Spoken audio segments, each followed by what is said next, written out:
dan selamat pagi murid-murid. Bersama lagi dengan Cikgu Kizatul. Okey murid-murid, hari ini tajuk kita pada hari ini ialah aplikasi tanpa tunai. Jadi, hari ini kita akan belajar kemahiran membaca Bahasa Melayu tahun 5. Okay, sebelum kita memulakan pengajaran dan pembelajaran kita pada hari ini, cikgu nak bagi tahu dulu fokus utama kita iaitu dalam standard kandungan 2.1 asas membaca dan memahami. Manakala standard pembelajaran 2.1.1 membaca dan memahami maklumat tersurat dan tersirat untuk memberikan respon. Objektif pada pembelajaran pada kali ini ialah pada akhir pengajaran dan pembelajaran, murid dapat yang pertama, membaca petikan teks aplikasi tanpa tunai. Yang kedua, memahami maklumat tersurat dan tersirat tentang aplikasi tanpa tunai untuk memberikan respon. Okay, murid-murid, sebelum kita meneruskan pengajaran dan pembelajaran kita pada hari ini, cikgu nak murid-murid tonton dulu video yang cikgu tunjuk terlebih dahulu, okey? Wow! Bukan main bersedia. RM150 puan. Tak ada tunai. Relax. Bayar je online guna FPX, Jompe. Direct debit. Atau My Debit di kaunter. Kan senang? Sertai peraduan cashless boleh melalui transaksi tanpa tunai atau cek di kaunter atau perbankan internet di agensi kerajaan terpilih untuk menangi hadiah hebat setiap bulan. Okey, murid-murid dah tonton kan video yang cikgu tunjuk tadi? Okey, apa yang murid-murid faham berdasarkan video tersebut? Okay, berdasarkan video tadi, apa yang kita dapat lihat, ada seorang makcik ni, dia nak bayar bil-bil dia kan? Okey, tapi bila dia nak keluarkan duit, dia tak ada secara tunai. Okay, pekerja kat kaunter tu cakap, kalau tak ada cash pun tak apa. Sekarang kan boleh bayar pakai online. Jadi kalau murid-murid dapat lihat video tadi, apakah aplikasi-aplikasi yang terdapat dalam video tersebut? Okay, yang pertama FPX, yang kedua Jompay, yang ketiga Direct Debit dan yang keempat My Debit. Keempat-empat aplikasi ini kita boleh gunakan untuk membayar sesuatu secara online. Kita tidak perlukan duit secara mata kasar kita. Kita hanya menggunakan aplikasi-aplikasi yang boleh untuk membayarkan sesuatu secara online. Okay, seterusnya cikgu nak tanya murid-murid. Murid-murid tahu ke apa itu aplikasi tanpa tunai? Jom dengar apa yang cikgu akan terangkan. Aplikasi tanpa tunai merupakan salah satu kaedah pembayaran barangan dan perkhidmatan melalui sistem pembayaran elektronik atau sistem pembayaran dalam talian tanpa menggunakan wang tunai. Okay, secara khususnya, aplikasi tanpa tunai ni dia pembayaran secara online yang kita tidak nampak dan dia tidak menggunakan wang tunai. Okay, contoh aplikasi-aplikasi yang kita boleh bayar tanpa tunai ialah yang pertama, kad kredit atau debit, yang kedua, Touch and Go dan e-wallet, yang ketiga, GrabPay dan yang keempat, Boost. Jadi keempat-empat aplikasi ini merupakan contoh yang kita boleh bayar tanpa menggunakan wang tunai. Okay, seterusnya murid-murid, cikgu akan bacakan petikan ini terlebih dahulu. Okay, jadi cikgu nak murid-murid fokus dan dengar apa yang telah cikgu sampaikan. Para peniaga digalakkan untuk mendaftarkan perniagaan mereka dengan syarikat aplikasi tanpa tunai. Aplikasi tanpa tunai ialah kemudahan baharu yang semakin popular. Melalui aplikasi ini, peniaga tidak perlu menyediakan wang baki yang banyak lagi kerana transaksi berlaku dalam jumlah wang yang tepat. Cara ini juga lebih selamat kerana peniaga tidak perlu membawa wang tunai yang banyak. Jika menggunakan aplikasi tanpa tunai, wang mereka akan terus disalurkan ke dalam akaun. Di samping itu, segala urusan transaksi pembelian direkodkan secara automatik. Peniaga boleh merujuk transaksi yang berlaku jika terdapat masalah yang berlaku dalam akaun peniaga.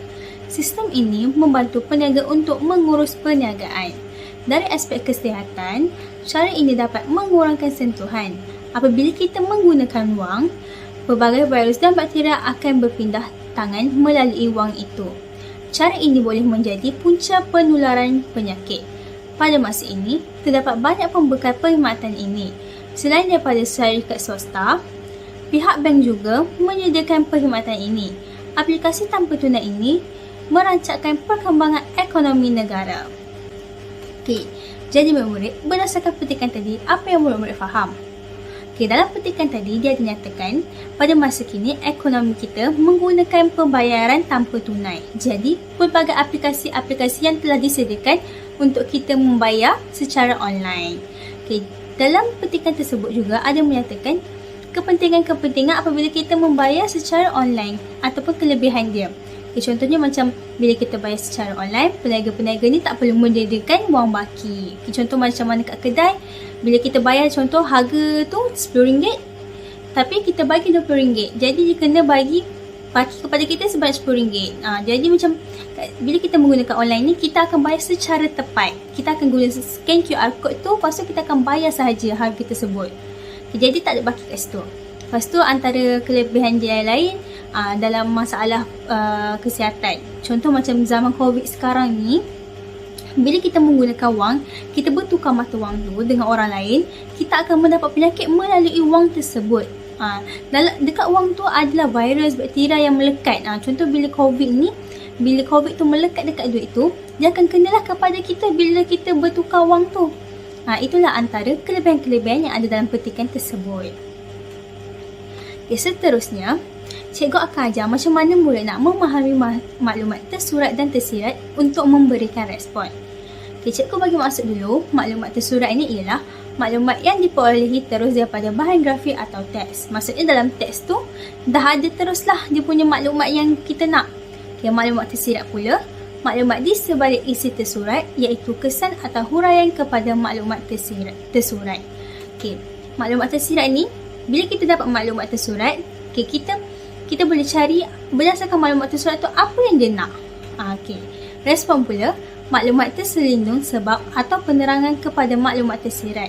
Okay. Bila kita dapat maklumat tersirat, kita dapat memberikan respon apa penerangan kita, apa sebab kita berdasarkan maklumat tersirat tadi. Itulah maksud-maksud tersurat, tersirat dan respon. Okay, jadi, cikgu akan bagi satu contoh berdasarkan petikan yang cikgu bagi tadi. Okay, contohnya, ayat tadi, para peniaga digalakkan untuk mendaftarkan perniagaan mereka dengan syarikat aplikasi tanpa tunai. Aplikasi tanpa tunai ini kemudahan baharu yang semakin popular. Okay, cuba murid-murid tengok, cikgu dah warnakan warna merah kan? Okay, yang cikgu warnakan warna merah itu merupakan maklumat tersurat. Okay, jadi, cuba murid-murid tengok ni. Untuk yang pertama, cikgu bagi maklumat tersurat dia ialah para peniaga digalakkan untuk mendaftarkan perniagaan mereka. Okay, berdasarkan ayat tersebut, apa maklumat tersirat yang kita dapat? Okay, yang cikgu bagi maklumat tersurat dia ialah berniaga dengan sah. Jadi untuk respon pula, respon ni cikgu nak kamu bagi pendapat kamu sendiri berdasarkan maklumat tersirat tu. Okay, jadi respon dia dapat berniaga dengan tenangnya. Ialah bila para peniaga digalakkan untuk mendaftar perniagaan mereka, mereka dapat berniaga dengan sah. Okay, jadi untuk responnya, dapat berniaga dengan tenangnya. Tak adalah berlakunya, kita takutlah bila pihak berkuasa nak tarik balik kedai kita ke. Sebab itulah kita perlu mendaftarkan perniagaan kita. Macam tu. Okay, jadi yang lain-lain tu, cikgu nak murid-murid fikirkan dulu apa respon dia. Disebabkan ini merupakan hari terakhir cikgu, cikgu sangat sedih nak meninggalkan kamu semua tau. Okay, jadi tugasan terakhir ni cikgu bagi simple je untuk murid-murid. Ada 2 tugasan, tapi tak susah pun. Okay, untuk tugasan pertama, cikgu nak murid-murid baca petikan yang cikgu bagi tadi. Cikgu nak murid-murid rakam audio, murid-murid membaca petikan tersebut. Rakam audio je menggunakan aplikasi WhatsApp tu. Tak perlu pun video, tak perlu pun muka kamu. Lepas tu, yang kedua, cikgu nak murid-murid buat latihan tersebut. Okay, cikgu akan bagi lembaran kerja. Okay, cikgu dah bagi isi tersurat, cikgu dah bagi isi tersirat dah. Cikgu nak kamu berikan respon je berdasarkan isi tersirat tu. Okay, kamu tak perlu salin pun dalam buku. Kalau kamu nak print, okay, kamu boleh print. Tapi, cikgu bagi cara mudah, cikgu akan bagi gambar lembaran kerja ni. Okay, murid-murid boleh tulis saja berdasarkan WhatsApp tersebut. Okay, kan dekat gambar tu kalau kamu tekan untuk kita send balik gambar, okay, kita boleh tulis teks tu kan. Okay, murid boleh menggunakan teks tu sahaja. Okay, tak perlu susah-susah, tak perlu salin pun semua. Senang je cikgu bagi. Okay, jadi cikgu harap ramai murid yang dapat hantar kerja cikgu pada kali yang terakhir ni. Okay, murid-murid, cikgu harap sangat. Okay, itu saja pengajaran dan pembelajaran kita pada hari ini. Sekian, terima kasih. Bye semua.